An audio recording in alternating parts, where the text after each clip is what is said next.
koobka horyaalada Somaliland oo bishan kowdeedii ka bilaabmay xarunta gobolka Saaxil ee magaalada Berbera iyo garoonka Cabdalle Stadium ee magaaladaas ayaa kooxuhu waxay u gudbeen wareegga sideed-dhamaadka ee horyaalada Somaliland.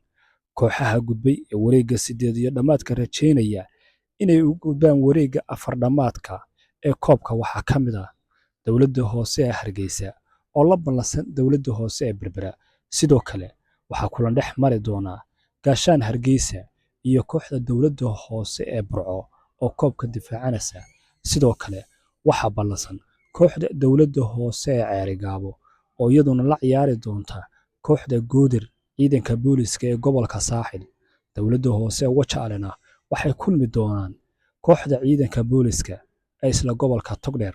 Kulamadan ayaa waxaa ku jira kulamo aad u xiiso badan kuwaas oo la rajeynaya inay natiijooyin kala duwan ka soo baxaan.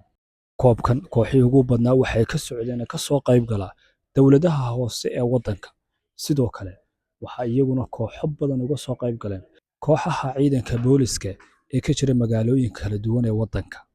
Hase yeeshee iminka waxaa kaga soo hadhay laba kooxood oo kala ah kooxda Goodir ciidanka booliska ee gobolka Togdheer iyo martigeliyaasha koobka ciidanka booliska ee gobolka Saaxil oo labadaas ay ciidanku rajo weyn ka qabaan inay meel sare gaarsiiyaan.